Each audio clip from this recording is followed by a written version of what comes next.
You are listening to CPA Career Path Podcast with Rosie Flaherty, CPA MSA. This is episode number 45. We continue the conversation with Catherine about her CPA journey. You stay at regional firm for about 6 years and then you changed to Markham. I did. Right? Mm-hmm. For only about a year. What decided to move? Yeah, so Markham's in the top 15 nationally. So it was a transition, going from a regional firm up to national. But my mindset was, I'm always about continuous learning and further growth and development. And I thought it was just a great opportunity to further hone my data analytics skills, but then also too, because I knew national firms had really great training. Your skills get very, very technical at national firms. And so I thought it was a good opportunity to further my skill sets. And I do have to say, I learned so much, from the firm, from trainings to the different clients, because I also had the opportunity to work in different industries I had never worked before, such as mortgage companies, financing companies, alternative investments, funds. So I was working on all these different areas and companies that I had never done before. So, for me, it was just an amazing learning experience. And I realized after about a year, I was like, you know what? I think I'm very well rounded at this point, because Markham definitely helped sharpen those technical skills I felt. And I was, I had a passion area at the time, still data analytics. I wanted to do that more full time. And so that's when I was like, you know what? I think I'm at a point now after, 7, 8 years where I can really start my own firm and really go that route. And I talked with a lot of different colleagues about that, got a lot of advice before actually doing it. But my thought was, if I'm going to make this jump, now's the time to do it. And I have to say, Markham was highly, highly supportive of it. Everybody at every level, even the managing partner, HR, because, they all said, follow your passion areas. If that's your passion area with data analytics and wanting to start your own firm, go for it. And so I have to say they were just immensely supportive, which I still am highly, highly thankful for. And, and so then, I went ahead and started Catherine K. Horton CPA PA. Like in the past, when you work at a regional size firm, or even before when you work at the production company, did you always want to have your own company one day in the future, or it just came up after you work at Markham? So I actually never knew it was a possibility for me. So, I had always thought, okay, working at a firm, working at a company, that's kind of the traditional route to go. Having my own firm, that's a huge jump, I always thought, and it was never a goal of mine at the beginning to have my own firm. Even when I was at Daskell Bolton, never crossed my mind to have my own firm. But then when I was at Markham, I went through the FICPA, the Florida Institute of CPAs. They had a leadership academy that I went through. And in that leadership academy, I met some other professionals that had their own firm. So I was able to really talk to them about what it was like having their own firm, some of the pitfalls to look out for. Would you do it again? And everybody said, go for it. It's an opportunity of a lifetime. I wouldn't regret a thing, something you should really do. And they gave me a lot of good advice. So that way, when I did start the firm, I was able to structure it in a way that was highly, highly manageable. Somebody told me, and I still hold this near and dear, is that you don't have to have a lot of clients to be successful. If you focus on quality, not quantity, that's going to be a very strong position for you as a firm, if you take that approach. And it's so true. Like I look back on that, it's the most truest statement. And it's something I never thought was a possibility, but to be able to do it, it's been just an amazing experience. So how long did it take you to prepare for the first day of your own firm, like from creating the name, setting up the entity, and also reaching out for the contract? So it took me about a month as far as, getting the structure in place with the filings and having everything set up from a corporate standpoint. And then, I put it on LinkedIn actually when I started it. I just put it on LinkedIn, came up. But I have to say, up to that point, I had done a lot of networking. So even as an intern and a staff, I was going to local networking events. I was part of the Chamber of Commerce, going to their events. I was part with the FICPA, going to their events. All of these nonprofits, I was, donating my time, going out there, being a part of the community. So when I started my own firm, at first you think, oh gosh, this is the cliff, I have to, step off of the cliff. Where does it go? But having that foundation, when I put it on LinkedIn, the number of messages I got, everybody was commenting on it. Everyone was saying, congratulations, we're so proud of you. And I started getting calls from people in my network saying, hey, we want to help you out. We want to help you, start building this.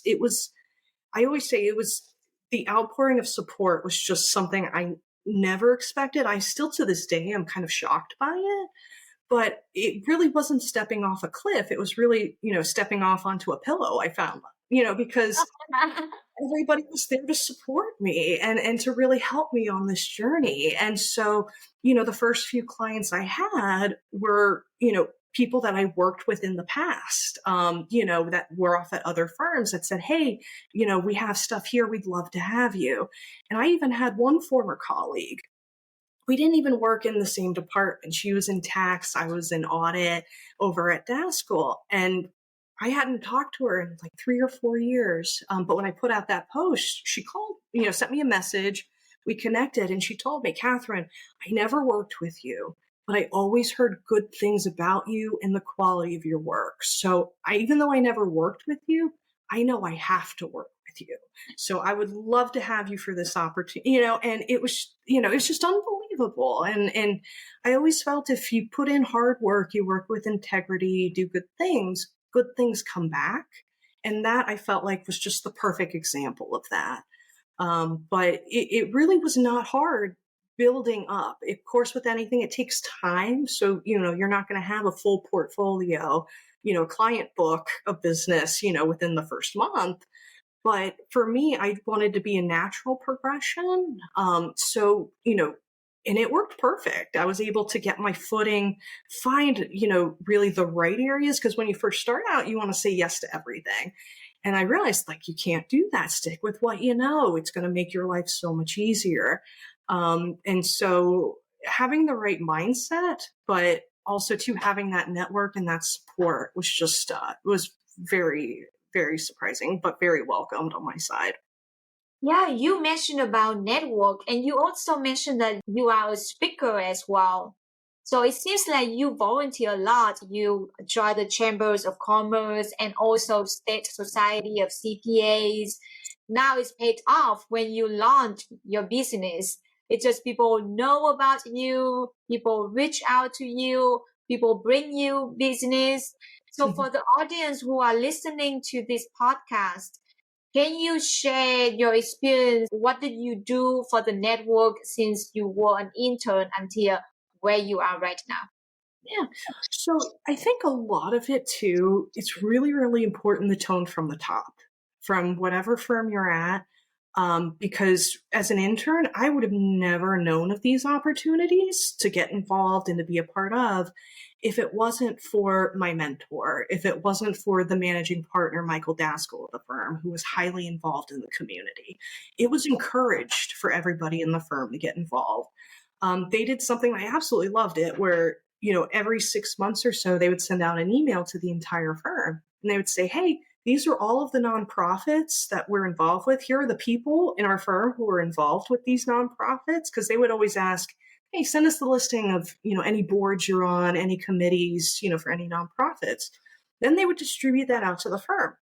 So then you could look at it. If there's any nonprofit that you wanted to be involved with, oh, so-and-so down the hall, is on their board of directors or is a donor and goes to their events. Let me talk with them, and they would get me connected. My mentor, Henry Martin, was absolutely amazing in that sense too, because he was always very involved. But as a mentor, he always made sure I had those opportunities as well. So he went through Leadership Fort Lauderdale, thought it was a great program. He said, I think you need to do it. I'm going to put you in for it as a recommendation. But I really, and from there, I got to see the county, I got to see the nonprofits that were there. But again, I would not have known had it not been for my mentor telling me that.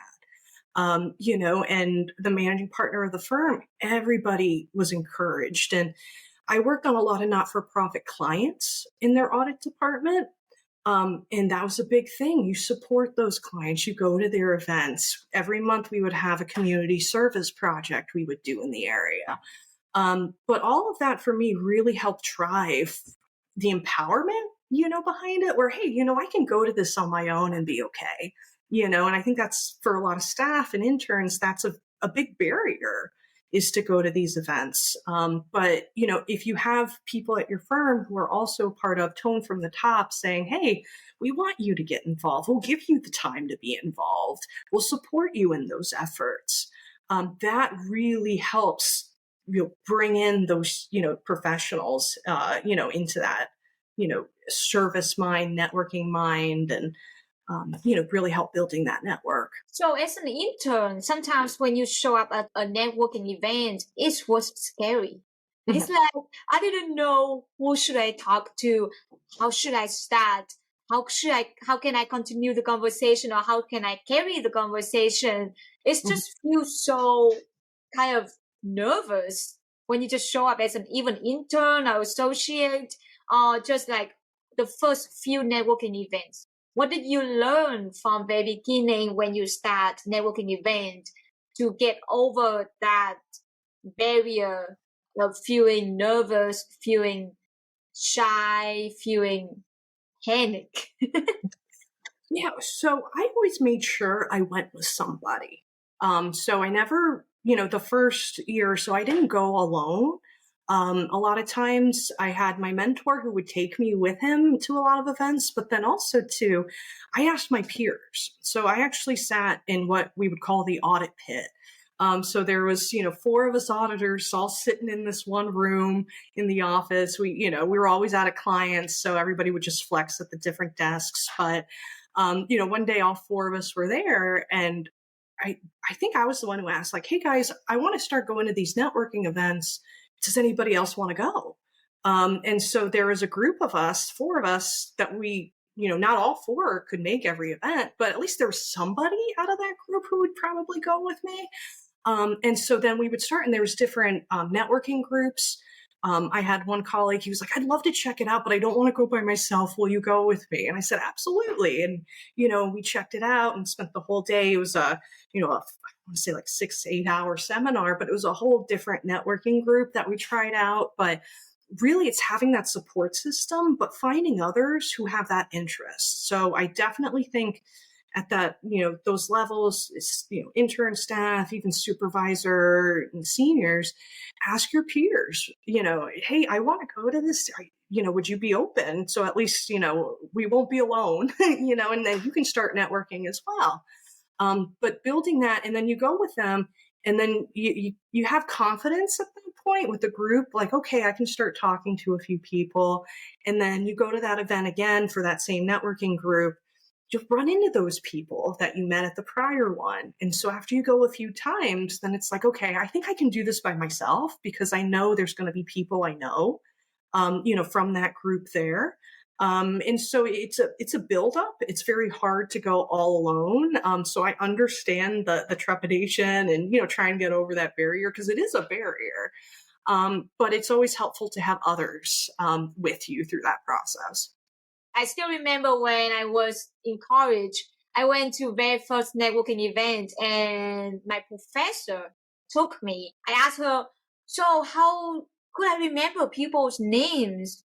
because people would say so many names to me, and then she's like, oh, just collect their business card, maybe write notes on your phone with their names and some information really quick. And then I was so nervous, like I'm an extrovert person, but I was so nervous at my first networking event. And my professor, she's like, sometimes she just go back and say, hey, you doing okay? You need anything? And then she just let me just like figure it out, but she's still there support me. So yes, go with someone you know, your professor if you were in college, or your co-worker if you're working at your firms, or even your mentor. As you said, the mentor is amazing. You have that a great supporting system that, and I also like how you feel thankful for everything since from beginning of the conversation until now. I know is that you were thankful for your job at the production company, how people support you, up to the regional firm to national firm, even where you are right now. That's probably why good things just come to you. You just feel thankful for life, and then life will pay back to you. It does. Everything moves in circles, I find. And the older I get, the more true I find. Like I said, if you do good things, you work hard, you work with integrity, it always comes back.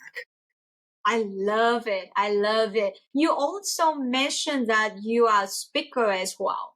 How did you start being a speaker? How did you get the first speaker event? Mhm. So I actually had a big fear of public speaking for a very long time. So it was something that I did not want to do. It was not my comfort zone. I did in my master's course have a speech class. It was required at the college I went to, and it was your first semester. You had to do speech, and so in that we all had to go up do public speaking and work through it. And so I knew public speaking was a huge weakness for me. So every week I was always in that professor's office during office hours. I was always practicing. I was always trying to, because my thought was this semester, this is where I'm going to learn it. So I have to really give it 110% because it's going to be the best opportunity to do that. So I knew I had a good foundation for it. And, but I hadn't stepped out to do it quite yet. And then data analytics. So I had, won a national award for it. They asked me to come speak at their conference. And I was like, oh, this is good. But I was very nervous and I was very scared. But I was like, you know what? I need to step out of the comfort zone, and this is going to be a good experience for me. And it was. And going up there and doing it, gave me a lot of confidence afterwards. And I was like, you know what? I think I can really do this, again and really take it. And I did have a lot of doubts leading into it. So I actually had my presentation. It was actually slides, but mostly live in the program. I was actually going to do a presentation while working live with files and with the program and showing what it could do and doing a live demonstration, and even programming as I'm doing it and this whole thing. And then I actually had some doubt come in that I was like, you know what? I've never seen this before in a presentation. Maybe I should just go back, scrap it, do a traditional presentation, follow the norm. But then something told me, don't do that. Stick with, you worked hard. This is what you're going to do this is what you're going to present, own it. And so I did. And that I think was one of the best decisions of my career, actually, was not going back and doing traditional and keeping my creative, presentation there.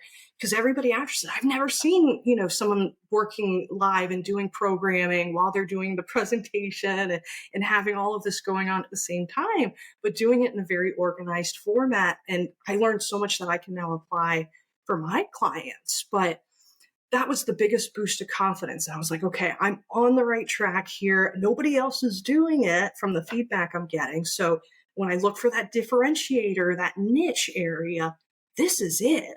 And so that's when another opportunity came up for public speaking. I said, you know what? Nothing went bad on the stage from the last one. I didn't have all those fears that I thought actually happened. Let me do it. And I kept pushing myself, kept doing more and more presentations, and really developed myself into the leader. So when people brought up conferences and they would say, we need a speaker on data analytics, I would be the person they would call. But I wanted to be that. So that's why the more I could put myself out there, the more solidified I felt I could be with my differentiator.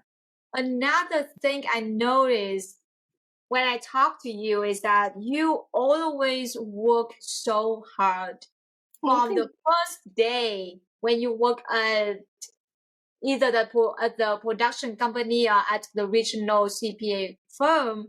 You work extra hard, you work extra hours. Even when you are the manager, you're going to come in on Saturday to teach your staff. And then now public speaking, you put 110%.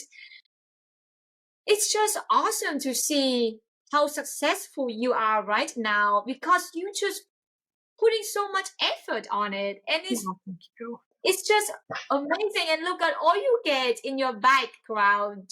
40 under 40, AI CPA, Outstanding Young CPA Award, and so many other awards. It's just awesome. I just feel so grateful talking to you today and they understand about the journey and just know more about you because when I talk to you, I never know that you were afraid of public speaking. You have been speaking so well through this interview, and I was like, wow, her speaking. Well, it's amazing. I could learn something from here and there.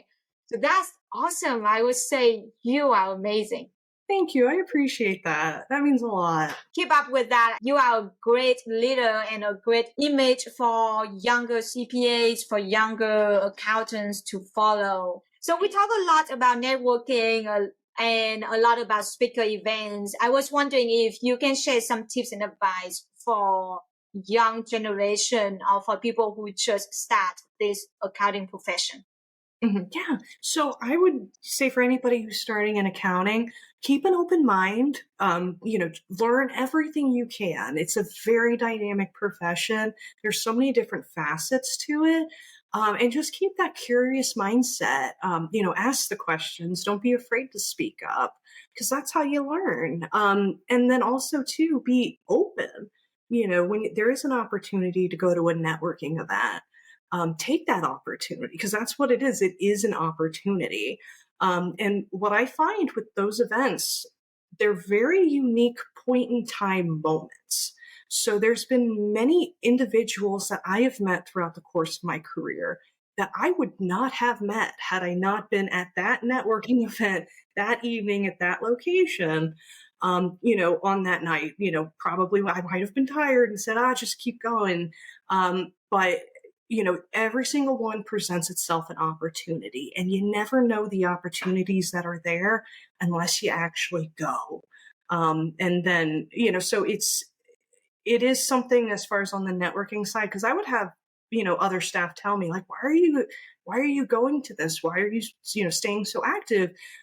Because you don't get paid for all of this extra time out there. And I said, well, that's not the point of it. It's not, monetary driven or anything like that. I like being involved. I think having a network is an intangible asset that you can't put a value on. It's priceless. And if you have a strong network, it's going to make the biggest difference in your career. And that was always my thought process with it. I always went, always showed up, always tried to be a part of. And when I did start my own firm was when everything came full circle. Yes, I love it. I love every single advice you provide today. And audience, people listening to this podcast, make sure you just use this advice, especially about networking events. I interview so many people and we always emphasize how important it is to network. It doesn't matter which level you are. You can be an intern, you can be an associate, managers, or director. It doesn't matter. It's the networking event that you have, and it will carry you a lot in your career. But we talk so much about career. Let's just talk about something fun. What do you do for fun? What did you do? What was your most recent trip for fun this year? Yeah, so I had kind of a mix of fun and work, I guess you could say, but just recently was down in Key Largo over in Ocean Reef. We had our FICPA Scholarship Foundation. It's a 3-day event out there where everyone, you have the run of the island. You can have fun on the key, go, have your daily activities. And then every evening there's some event where the funds would go directly to the Scholarship Foundation for students who are getting careers in accounting. And now I say it's a mix of work and fun because a lot of my friends and colleagues from the FICPA were there that weekend. So to spend a weekend in the Keys with your colleagues and friends, but still giving back, I thought was just a real fun time. So I had that trip. As far as things for fun, I do really enjoy Super Nintendo. So I actually have the original Super Nintendo. I've played it ever since I was in kindergarten, and it still works. And I have a bunch of games to it. But I'm a gamer at heart, so Super Nintendo, Nintendo 64. Those are my two primary consoles. And then I do love music. I love live music. So I do go to a lot of different music events. I tend to do about one a month I go to, but I'm a big fan of it. I was really happy when COVID, all those restrictions lifted, because then, it brought, some normalcy back. But yeah, I do enjoy traveling. I do enjoy, the gaming, and I do enjoy, going out and seeing live music and really art. I do view music as a form of art. I do enjoy the arts. So I always try to find my time, it really, I think, helps too on the creative side with things, within my, personal life and professionally as well. So yeah, always try to infuse some fun. I like the combination of having fun and also paying back to the community when you join the scholarship event. That's pretty smart. So you're so busy. You travel a lot. You're so busy with work. You volunteer a lot. On the top of that, all the speaking events.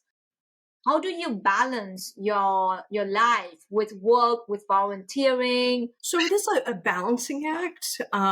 It's constant, always just trying to make sure, you're not overextended. That's my big thing. So I have my master calendar on, so I put everything on there. So, and I call it the master calendar because from the community service aspect, from a work aspect, everything is there. From a personal aspect, everything's on this calendar. So I can always make sure I'm on top of things. I can see things ahead of time and know how to really do that balancing act. One thing I am mindful of is the overextension. That was actually something when I first started my own firm. I did a little bit of overextension where I wanted to get involved in so many things. So, and a lot of people are reaching out. So, as far as, different boards for nonprofits and things like that. And I quickly realized, these are all very noble causes. These would be incredible to be a part of, but I really don't have the time to give 110%. And I wouldn't want to take up a position if I'm not going to give 110%, because I know there's probably somebody else who could. I had very candid conversations with those nonprofit, those executive directors where I said, I would love to, I just can't give that 110% commitment. But I still stay involved with those organizations. I always say, should the opportunity come up with the time, I'd be more than happy to. But that is something, because you can overextend yourself and find it where instead of giving 110% to everything, you're only giving 50% because you're spread so thin. And for me, that's something I never want have to happen.